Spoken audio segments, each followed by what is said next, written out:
Hey guys, Mel here, and I am here with another video blog. This is the Do-It-Yourself Model Vlog. So, pretty much today I just got my hair fabulously done by the Joe out of Fantastic Sands, and thank you so much for hooking me up. It is in preparation for a photo shoot that we have coming up on Friday where I will be playing Storm. So I got it cut a little bit, got a little bit more edgy, and I love it. So I'm looking forward to that photo shoot this coming Friday. The theme is kind of like the superheroes are going to be going undercover, and then we'll also have switch it up and play villains, and then we'll have the supervillains also going undercover. So more to come on that. Stay posted on that on the blog, as well as the website Unsigned Artist Magazine 910.weebly.com. Hurricane Matthews did knock out the internet pretty much all day yesterday, so I was unable to upload any videos, but now I am getting back on track. So for this segment, I would like to talk a little bit more about when you're first starting out and you decided that you want to pursue a modeling career. The first thing, of course, is to take a look in the mirror and take a look at yourself. So in some of the past videos, I mentioned that you need to, take an assessment of yourself, and that's the first thing that you need to do because you are the product. As a model, pretty much you are responsible for, how you look, how you present yourself. You are responsible for doing what you need to do to meet the physical requirements of the client, whatever that may be. So you need to, be aware and be confident in the product that you're putting forward, which is yourself. So I made a couple notes for some things that you might want to be on the lookout for or to take note on when you come to, evaluating yourself and taking self-assessment. I did finish reading one of the books. The first one, it was called So You Want to Be a Fashion Model. It was an excellent read, and I do highly recommend it. It's from an agent's viewpoint, so it's very insightful as far as what, the agents are looking for when they spot a potential model. Okay, so I do have notes that I will be going off of, as I mentioned before, and here we go. So, for the model, aspiring model that's, looking to break into the industry, let's start from head to toe. So first you want to look at your face. Your face has a shape to it. I pulled up, on the web, and you can also do your own research as far as, what shape face you are. But look at your face in the mirror and pull up something on the web where you have the different shapes in front of you so you can kind of assess, what shape are you. That's going to be important because, well, it's important to know what you look like. So looking at my face, I would say that I look like an oval off the bat. So pull up, just type in what I did. I just put in face types and face shapes, and you'll come up with a graph. When it comes to taking pictures for your portfolio and where your face kind of comes into play, you want to, take different shots and from different angles. Everybody has an angle that, favors them more so than one angle. So you want to figure out which angle that is for you. So it might be straight on looking at the camera. It might be from an angle, from the side.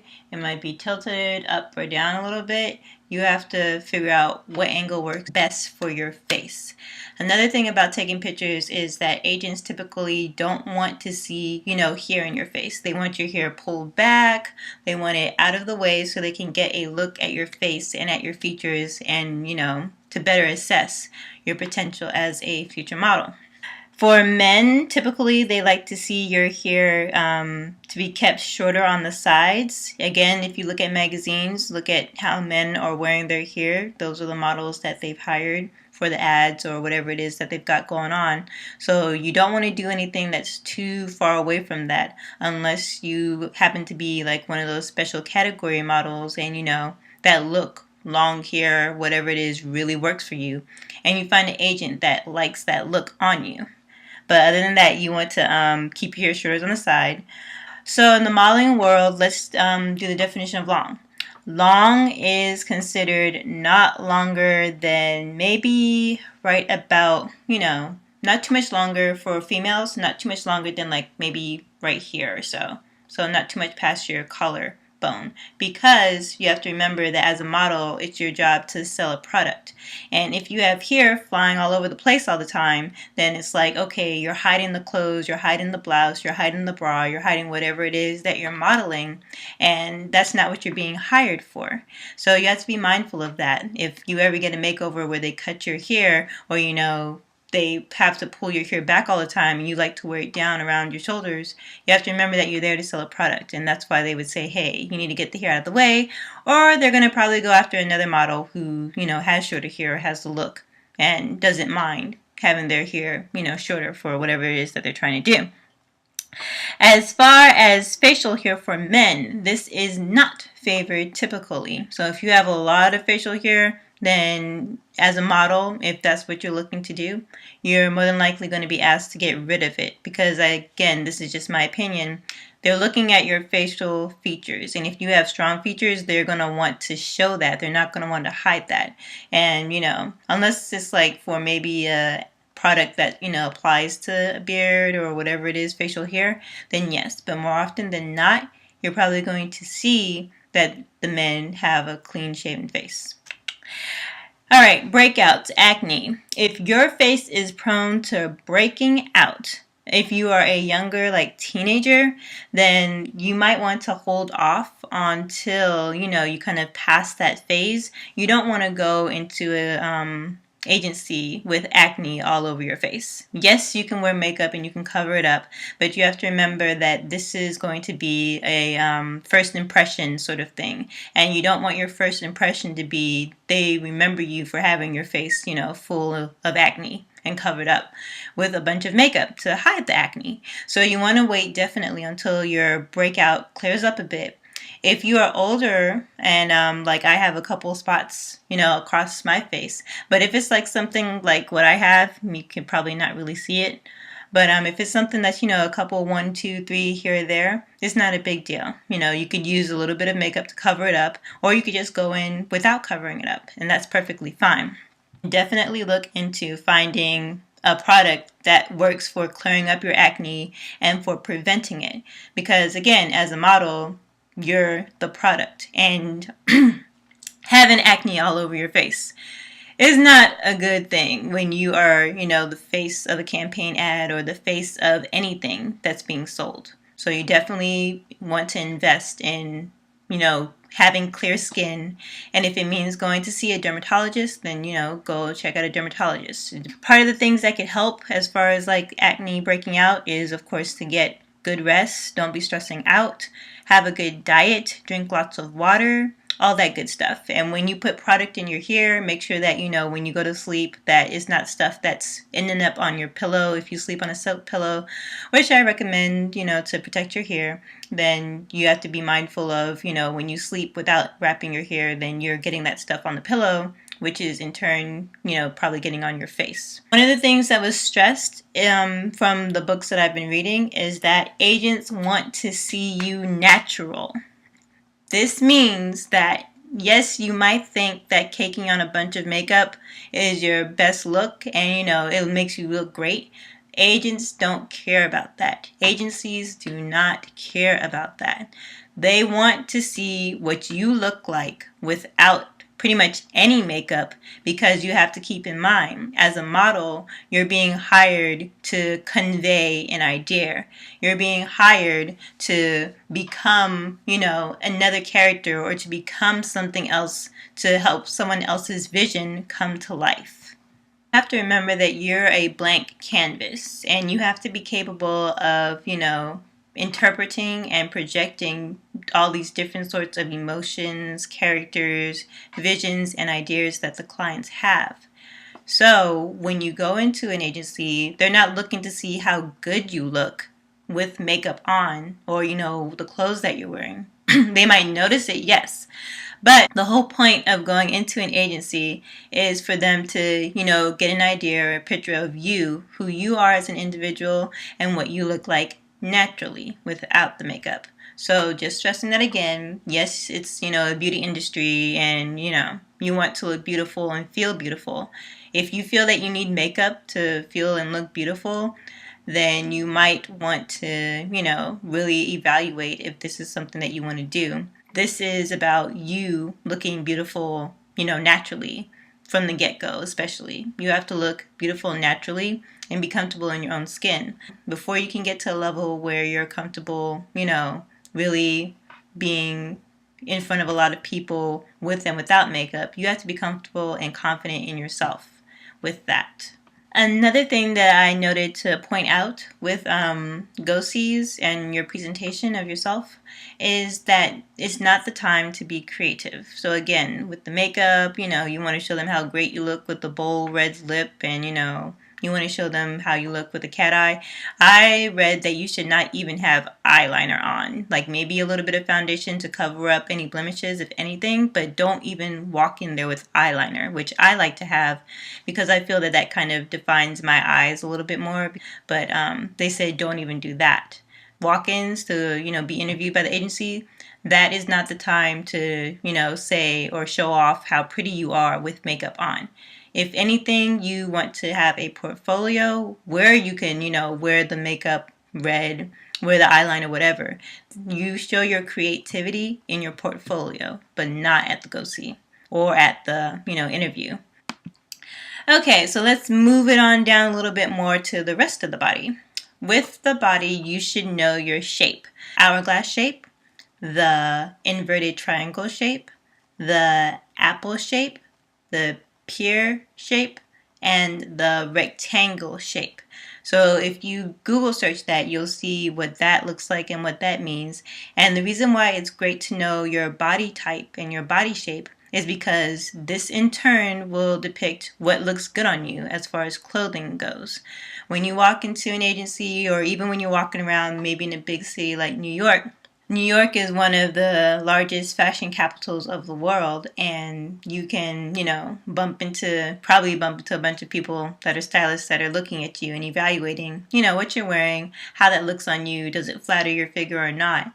So knowing your body shape would help you in being aware of what clothes flatter your figure, what makes you look good, what, draws attention to the right spots on your body. And that is good as a model because, again, it's all about presentation. How are you presenting yourself? Another thing with your body is that there are some models who are successful that have, skin conditions where the pigments in their skin are different colors and it looks like, maybe a rash. There are models that, have burns and scars. And if you are a model that's confident enough to step out and, allow the world to see your body as is, then it's a mentality thing. That's what I think. You have to find a way to, work around that and not let that be something that hinders your career. But again, you just have to be prepared that in the modeling world, there are going to be people that, will look at the scar or whatever it is on your skin and they'll book you for it because, they think it's great that you have that confidence and it goes in line with their vision. And then there are going to be people that will book you but feel like, hey, we need to, cover up the scar because we don't want that to be a part of what's going on here, or people might not even book you at all because of it. So you just have to be, confident enough in yourself and realize that, why you're here, why you're doing it, and not allow that insecurity to stop you from being a model. Your body should be toned, unless you're like maybe a fitness model where you could afford to be a little bit more bulky. But a lot of the clothes you have to keep in mind as a model, you're modeling designers' clothes. And a lot of times, especially when designers are first launching a brand or a new collection or a new clothing line, they're going to be making the clothes like one size. So it's going to be a slimmer, maybe tight fit to the model. So you can't be bulky because unless again it's for like bulky people or like for fitness wear, the clothing are going to tend to fit your body more closely, and you don't want to have a bunch of bulging muscles and not be able to fit into the clothes. So for models, it's recommended that you remain toned. I believe that the recommendation is to work out, exercise maybe 3 times a week for at least 20 minutes. It will provide some definition for your body and not let you be like too boxy or bulky to fit into clothes. And again, you have to remember that as a model, they are hiring you to reach a certain customer base. So pretty much when they hire you, they're targeting a certain type of market. Whether it's young, youthful, whether it's older, again, with fitness, it might be people that just work out in the gym all the time. That's the target. It might be, your everyday average person. So, it might be people that are plus size. So they'll have plus size models, model clothes or whatever it is that they're trying to advertise for. So you just got to keep in mind again that, and don't take it personally as well, when you go to different agencies, that hey, they might, hire you because, they like your look, or they might not, because again, even if they like your look, you might not be the market that they are, looking for to reach out to. All right, and then I have some little notes as well with the body. So with your, I would say with your fingernails and with your feet, you definitely want to make sure that those are kept clean and even. Please do not go up into any agency with your nails did, like long claw-like looking nails. It's not cute. They don't like it. Again, you have to remember that you have to be natural. They want to see what you look like naturally, without all the, makeup, and without all the fake nails, all the fake hair, whatever it is. They want to see what you look like without all of that naturally. So don't walk up in there with any fake nails. Also, when it comes to the small details like your fingernails and your feet and what that looks like, you have to be mindful of the photographer and the picture that you're trying to get. So from a photographer's standpoint, you can probably maybe go back and edit, like something that looks like a messed up nail job, or whatever it is. Like, let's say you have a photo shoot and you were picked to wear blue clothing, blue green clothing, that was the theme, and your nails were purple. How are you going to fix that? You don't have time to sit there and scrub the polish off your nails. So how's that going to be fixed? Yes, people can go in and Photoshop things, but anytime you go in and Photoshop even the smallest of things, that takes away from the quality of the picture itself. So you want to try to avoid that. You want to make it so that, there isn't any Photoshop necessary at all. As a model, it's your job to come on set and be, again, that blank canvas that people can work off of. Also, make sure that you never go to a photo shoot or to an agency looking ashy. Make sure that your skin is moisturized, looking great, and that it is glowing. Not because you got a fake tan. Don't do a fake tan, because people can tell when you got the fake tan. Again, they want to see you in a natural state. They want to see how healthy your skin is. They want to see what it looks like without, anything being added onto it. But you can do your part by making sure that your skin and everything else is the best that it can be without adding any fake stuff to it. So finally, the last thing I want to say to wrap up this session is just, don't be too hard on yourself, but you do have to be honest with yourself. If you want to be a model, because people are looking at you and what they see is, what they're going to get. And you can't help how you look. You can't help, what God and your mama gave you. So, and your dad. You can't help that. So you have to take a look in the mirror, honest assessment of where you're at now, and then, change up your look if you have to. Like, I used to like wearing my hair super long, and I loved it. But I finally made the decision to cut my hair one day, and I love it as well. It's edgier, and I love the look. And for me, the shorter hair is the look that I'm going to rock when I do, go and start seeing other agencies. So just looking in the mirror and, look at magazines, look at people that have your same complexion, your same features, and decide, hey, is that something that I want to do? Do I like the way that they look? Is that a look that I feel that, I could rock and that could potentially help my modeling career? You have to look at that and consider those things. Figure out what your strong points are and figure out what your weak points are. Work on your weak points, because you're only as strong as your weakest link. So work on those weak points to get to the point where you want to be. Before approaching any agent, before approaching any agency, unless they come to you, I strongly recommend that you look at yourself in the mirror, think of yourself as a product that, people are hiring to execute a vision, and really look at the package or the presentation that you're displaying for others to look at. If you are not displaying something that someone will want to hire as a model, then don't be surprised if you don't get approached or if you keep getting no's and keep getting turned down. And even if you're someone like me, like I typically don't exercise at all and I don't have to worry about, putting on a lot of weight, but I still am going to sign up for, different things. Like I signed up for hip hop dance classes. It's still good to remain active and stay toned because, again, you never know what is going to be asked of you when you get on set with a photo shoot. And a lot of models, they also book jobs because they do extracurricular activities like, writing, sports, any sort of activity that you do that's kind of outgoing. There might be a photo shoot where you have to, get on a horse and ride it. There might be a photo shoot that involves, pretending that you're on a soccer team. So any activity that gets you up and going and moving, it's a good thing to, stay toned, to be healthy, but also because you never know what's going to be asked of you on a photo shoot, and it's good to be flexible. Alright guys, so that's all that I have for today. I hope that those of you that were affected by the Hurricane Matthew storm are doing okay. For the next video, I'll probably talk about your portfolio, what you should, consider when you're getting started with your portfolio. And the next time that you guys see me, I will already have played Storm. Conjuring up a storm for a photo shoot. So, see you guys next time. Have a great day.